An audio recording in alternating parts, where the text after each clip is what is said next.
Assalamualaikum warahmatullahi wabarakatuh. Waalaikumsalam warahmatullahi wabarakatuh.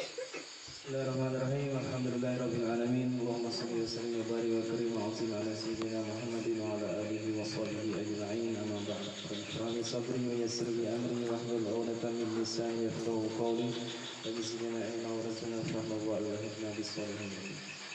Alhamdulillah, bersyukur kepada Allah atas segala limpahan rahmat dan karunia-Nya kepada kita. Salawat dan salam semoga selalu tercurah kepada Nabi kita Nabi Muhammad sallallahu alaihi wasallam, juga untuk keluarga, sahabat, zuriyat dan umat beliau sampai hari kiamat.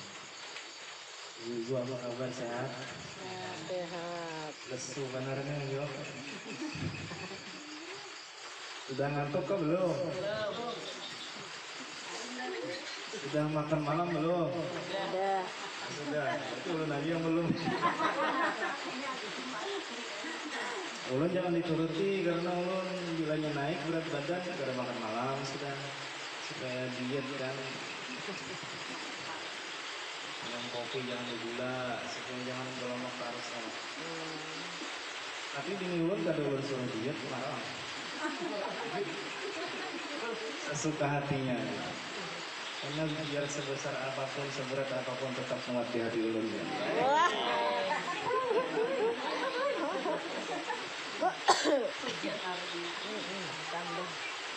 Dan ini pian nyaman di atas, kami di bawah maka. Amin dia sambil berhaul ya. Nah, udah sekumpul jadi habis ini kita tahlilan dan mendoakan guru kita. Mudah-mudahan kita dapat keberkahan dari Allah Subhanahu wa taala. Amin. Apapun suguhannya nanti dimakan, disantap karena itu penuh berkah. Pemakanan alhamdulillah, tapi pemakanan ada bapak juga. Yang penting apapun suguhan di acara haulan guru ini harus kita cicipi, harus kita nikmati karena penuh berkah. Yang tahukah kisah dapur di haul guru sekumpul haul guru sekumpul ke-13, kisah hubungan dapur ada nggak pernah ada ngerti? Ada kisahnya di dapur itu bukan nyuruh masak, ini tentang keberkahan lah, keberkahan sampai pada haul. Kami bahar itu guru sekumpul itu rutin mahaulnya saman setiap bulan Syawal Sidin Hauli. Jadi kami yang tulakan ini dipasangnya oleh orang rumah, bawakan nasi lah, bawakan berkat nasi. Jadi bila kita membawa sesuatu dari pulang saruan itu apa kata-katanya membawa berkat, berkat lah, Berkat banyak. Memberkat banyak. membawa berkat. Mau berkat tenang. Karena santapan atau sajian di haul itu berkah benar. Jadi pasti orang rumah yang ada tulak itu meminta oleh-oleh nasi lah, jangan ada dibawakan. Nah kami bahar itu kan terus rumah pesantren itu acara haul pada langsung beli ke rumah pesantren. Jadi cara Abah Mama di rumah itu jemurakan nasinya. Jadi kami makan sedikit separuh lah misalnya tuh dijemur supaya kada besi kering. Jadi karena bila liburan bawa ke rumah dimasak oleh Abah Mama, dicampur lawan beres di rumah dalam kanci. Kita makan kenapa jadi orang Bahar itu kebiasaan orang-orang Bahar karena berkah benar. Jadi di haul ke-13 itu ada sesekali Allah Ta'ala tunjukkan itu di dapur itu, salah satu dapur itu tujuannya kami memasak nasi samin, dua dinding, cocok keras berkaan. Nasi samin itu kan ada minyak saminnya, ada di sini, ada minyak khususnya itu, kerasnya khusus juga, iwaknya harus sapi, cocok dengan kari nasi samin, bubuhan Arab Batapura itu dulu membawa nasi samin. Jadi pas kami memasak untuk sambil membungkusi ada lihat kami kucing hendak paling makan bulannya ada lebih dari makan nasi itu ya. Apa ada kucing setahun sekali dia makan nasi samin. Bila tulak haulan tuh jangan gulik, nggak ada dapat nasi samin itu sajian utama di haulan. Gila, ginian sini semalam kada banyak pelakan. Sama aja juga di masjid ya, atau di malam ini di sini nih. Apa yang disuruh kira jangan kada disantap dimakan. Adab makan itu kan apa menyesuaikan dengan keadaan. Kalau seorangan di rumah makan jangan banyak, seperlunya aja mengakan orang. Tapi bila ada tamu ke rumah makan harus banyak. Amannya kita makan sedikit, tamunya kada turun bertambah. Besok kangen kita terusnya bertambah biar nasi tahap turun. Si bertai orang besok tangan udah. Jadi bilanya ada tamu harus kencang kita makan supaya tamu bila saruan sama bila saruan harus kencang makan. Dan saking-saking karena kalau kita aja nak aruh misalnya, kita senang kalau makanan kita habis daripada ada habis, wah senang ada kan gak nyaman tuh makanan itu. Apa tadi kisahnya tadi? Kucing diberi makan buahnya, kanyang mariga. Tidak kucing itu. Lalu jawabannya habis kucing ini makan lalu berjalan nyubarang tembok, nyubarang kartak, apalagi bahasa nyubarang jalan lah. Jalan dilanggar diranjang kendaraan. Tinggi kepalanya mati saudara. Urakan mulanya karena ngumpul kucing bertahan di bestilan di altar penghiburan kaum muslimin di sisi Subang itu padang sahabat itu parak dapur itu parak dapur buahnya di patak bulannya di situ. Bisa kisahnya saat itu tuh. Cuma kisah itu terjadi pulang pada saat haul ke-14. Bulannya pak tajak dapur pulang di situ. Jadi setahun kemudian bulannya tajak dapur pulang di situ. Nah pas mau lalu bangsan ngajak di tiang itu pas ketabruki kuburan tadi kanjol. Kada bingkai urang di bongkar buahnya, kalau kan dibongkar terus sekalinya kucing. Nah ini kucing tahun tadi jebulannya masih utuh, darahnya masih ada kayak awal. Padahal sudah berapa hari tuh? 360 lebih hari, 360 hari. Setahun dah, tapi awaknya masih utuh. Nah itu jadi ibuannya ambil kesimpulan berarti ini berakat memakan nasi sajian di haul seorang lain. Kalau kita makan kan harus kayak itu kan itu kan Allah Ta'ala menunjukkan keberkahan. Kalau ayo makan nasi haul jasad kada hancur kada mesti kayak itu ya pasti. Kalau ayo makan nasi haul dia menyubarang sana ranjit mutur supaya diranjit mutur. Artinya keberkahan itu Allah Ta'ala tunjukkan walaupun karena hasilnya atau apapun yang didapatkan beda-beda Pak, tapi tetap disayang, dapat kasih sayang Allah Subhanahu wa Ta'ala. Pimpinan Tarikat Idrisiyah itu pernah satu hari diadukan jamaahnya. Jamaahnya berkisah, Habib kenapa ulun ini? Kenapa semalam pas majelis pian tuh ulun nukar daging ya. Habis itu umpat pengajian pian, balik ke rumah daging itu dimasak kada mau masak, dipanggang kada mau, tetap mantah kayak biasanya. Ujar Habib yang mempunyai Tarikat Idrisiyah itu. Ada Tarikat Idrisiyah itu dibaca habis sembahyang gitu. Ada ijazah khusus pembuat. Ujar Sidin. Siapapun yang hadir di majelis itu ini maka darah daging kulitnya itu kada dimakan api neraka. Jika bawa daging di dunia pas dibawa ke rumah kada dimakan api ya kan itulah kejadiannya. Kalau itu keberkahan wali itu kada bisa dikira oleh akal biasa kita dan memang luar biasa menjadi keramat desa itu. Nah itu sekelumit lah tentang keberkahan mau wali itu. Nah, malam ini kita bicara tentang Isra Mi'raj, jadilah sedikit mengambil berkah di bulan Rajab. Jam berapa deh? 9.10. Oke, lambat. Ini jam 10 harus tumpung 5 menit atau 7 menit lagi kita.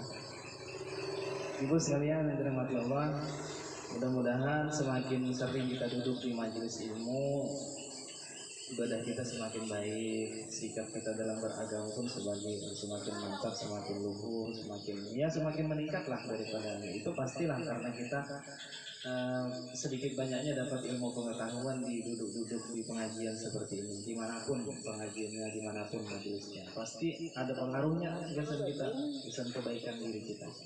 Coba malam ini kita kembali mengingat-ingat tentang Isra dan Mi'raj Nabi kita Muhammad SAW. Sebanyak rangkaian peristiwa Isra Mi'raj yang terjadi pada diri Nabi kita Nabi Muhammad itu, maka fokus utama orang bermi'ratan itu ke satu hal aja. Coba tebak apa ya? Tentang perintah kewajiban salat 5 waktu. Pasti itu ke situ merujuknya. Itu perintah kewajiban itu dibebankan kepada kita barataan, laki-laki binian, nang toha, nang anum, bila sudah balik, gian binian. Apapun apa jabatannya, apapun gawiannya, tetap kita diwajibkan untuk melaksanakan sembahyang 5 waktu. Padahal awalnya kita ini diwajibkan sembahyang 50 kali sehari. Sanggup nggak ada kira-kira 50 kali sehari? Sanggup. 24 jam itu sehari malam kan, kalau 50 berarti setengah jam sekali aja. Jadi kaum itu ada sawat kemana-mana. Oh, karena kita kaum setengah jam bang. Itulah yang dipikirkan Nabi Musa kepada Nabi kita, kepada Nabi kita, disanggup umatnya baru ditawar, dinego sebagai mukjizat juga bagi Nabi kita Muhammad. Artinya kau bulang bulik itu nah ada halangan bertemu lawan Allah Taala. Itu kan ada yang ada yang bisanya kecuali Nabi kita Nabi Muhammad SAW. Akhirnya 5 waktu sehari. Jangan dikira Allah Ta'ala cuma-cuma memerintahkan salat 5 waktu, tapi janjinya adalah keberuntungan abadi selama-lamanya di akhirat. Qad aflahal mu'minun alladzina hum fi salatihim khashi'un. Sungguh beruntung orang-orang yang beriman yang melaksanakan salat dengan khusyuk. Bila Allah Ta'ala memadahkan untung, biar sedunia memadahkan kita celaka, tetap kita jadi orang beruntung. Kuncinya di situ aja. Bila kita sembahyang fix itu pasti kita jadi orang beruntung. Kayak apakah sembahyang yang sesuai dengan syariat, sesuai fikih yang sudah dicatat oleh Nabi kita Nabi Muhammad SAW. Sebaliknya pun hati-hati bila wani meninggalkan salat, fa khalafa min ba'dihi mukhalfun ada as-shalah wa taba'u syahwat fasawfa yalqawna ghayya. Maka akan datang kata Allah Ta'ala nanti ada generasi yang berani meninggalkan dan menyia-nyiakan salat. Tunggu aja saatnya mereka akan bertemu dengan jurang neraka yang bernama ghaib. Na'udzubillah summa na'udzubillah. Jadi kawan-kawan kita yang dulu sebelum menuntut ilmu, sebelum mengaji, kawan kita banyak aja pada sembahyangan. Tapi karena kita sudah mengajian, sudah belajaran, lalu banyak tahu, lalu hati ini semakin kuat memegang perintah salat ini sampai akhir hayat. Pokoknya niat ada jangan meninggal sembahyang 5 waktu ataupun halangan. Kalau orang santri pastilah mulai lagi ya sudah terdidik sembahyang. Tapi kalau kita orang kampung, orang yang ada sekolah kan terpengaruh pergaulan, lingkungan, keadaan, banyak dahulu tuh tertinggal sembahyang. Tapi seiring waktu berjalan, rajin untuk ilmu, rajin mengaji, rajin duduk di majelis, lebih banyak mengetahui tentang agama, ada rasa gentar di hati untuk kedua lagi melanggar perintah. Nah paling kadang ada 3 hal lah untuk lebih meyakinkan kita ini supaya jangan lagi meninggalkan sembahyang dan rutin lah menjauh semua. Yang pertama tuh harus dipahami bahwa sembahyang itu tiang agama. As-sholatu imaduddin kata Nabi Muhammad. Sembahyang itu tiang agama sentral ini. Bangunan tuh harus bisa berdiri kalau pada tiang. Serius, kalau tiangnya miring maka bangunannya pun miring. Bila tiangnya rata maka bangunan bagus, siku rata. Bila tiangnya ulin kuat, lama lawas bangunan itu. Tapi bila tiangnya itu hanya pohon apa yang paling lama? Tapi hafal orang kayu nih, lain pangayuan bang. Orang tuh kalau punya rumah, nang diselamati itu pas apa? Japihang. Japihang. Dan orang nyelamat pas masang atap. Padahal atap itu bahaya. Bila gugur aku biasa. Tapi kadang-kadang orang menyelamat pada saat memasang atap. Aman aqamah faqad aqamadin, siapa mendirikan sembahyang berarti dia mendirikan agama di dalam dirinya sendiri. Wa man tarakaha faqad hadamadin, siapa yang meninggalkan sembahyang berarti dia meruntuh agama di dalam dirinya sendiri. Jadi orang yang pada sembahyang, wani meninggal sembahyang itu orang yang runtuh imannya, runtuh kebaikannya, runtuh agamanya, segala semuanya runtuh. Jadi kalau paham kayak itu, nah lalu kita jadi kuat memegang perintah sembahyang. Disempatkan kayak apakah keadaannya tetap kita melaksanakan perintah ini, karena kita jadi seorang hamba dan hendak kebahagiaan, hendak surga kayak Nabi akhirat. Satu itu paham kira-kira. Yang kedua harus dipahami bahwa Allah tidak menganggap kebaikan apapun itu yang dilakukan oleh orang yang tidak sembahyang, sholat, orang yang kada sholat. Rasulullah bersabda, man laqiyallaha wa huwa mutayyi'un bis-shalah falam ya'ba illahu bihasanatihi. Siapa bertemu Allah Ta'ala, artinya wafat, mati, wa huwa mutayyi'un bis-shalah, semasa hidupnya, walhal semasa hidupnya dia menyia-nyiakan sembahyang, lam ya'ba illahu bihasanatihi. Allah Ta'ala tidak mempedulikan kebaikan-kebaikan yang lain.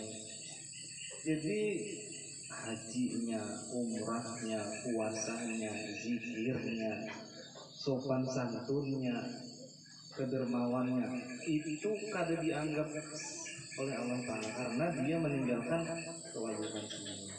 Bujur-bujur sentral, bujur-bujur pokok ini. Dua itu harus dipahami. Jadi paham, kita ngerti kan? Kita nang baik lawan orang, bersedekah, berzikir, bersalawat, tapi kita terus sembahyang, semuanya ada dianggap oleh Allah. Sia-sia aja kita jauhinya. Kalau sudah ngerti kayak ini, oh iya, berarti ini harus ditingkuti bujur-bujur. Dan yang ketiga yang harus dipahami adalah bahwa salat itu kunci. Sebab seperti yang nomor 2 itu kunci diterima dan ditolaknya amal ibadah kebaikan. Awwalu ma yuhasabu bihil abdu yaumal qiyamah as-shalah. Nanti kalau kita mati di pengadilan akhirat, yang paling pertama diperhitungkan itu adalah urusan sembahyang. Fa in wujidat tamatan, jika sembahyangnya itu ditemukan baik-baik aja, bagus-bagus saja, kubilat minhu wasairu amalihi, diterima sembahyang plus seluruh amal-amal ibadah yang lain diterima semua. Jadi sembahyang itu jadi wadah dah. Ibadah yang lain itu masuk di sini. Tapi sebaliknya, wa in wujidat naqisatan ruddat minhu wasairu amalihi.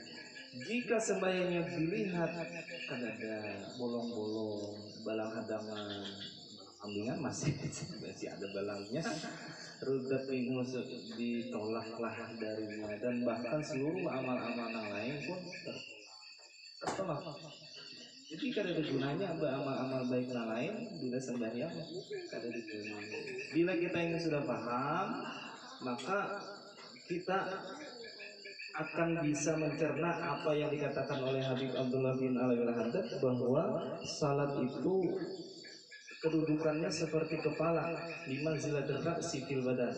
Kedudukannya seperti kepala pada badan kita. Kalau orang kada bertangan masih hidup, kalau orang kada berbatis masih hidup. Tapi bila ada orang kada berkepala, coba malam di rumah itu ada orang mengatuk orang kada pakai kepala, pakai tangan. Mbah juga bilang, astagfirullah.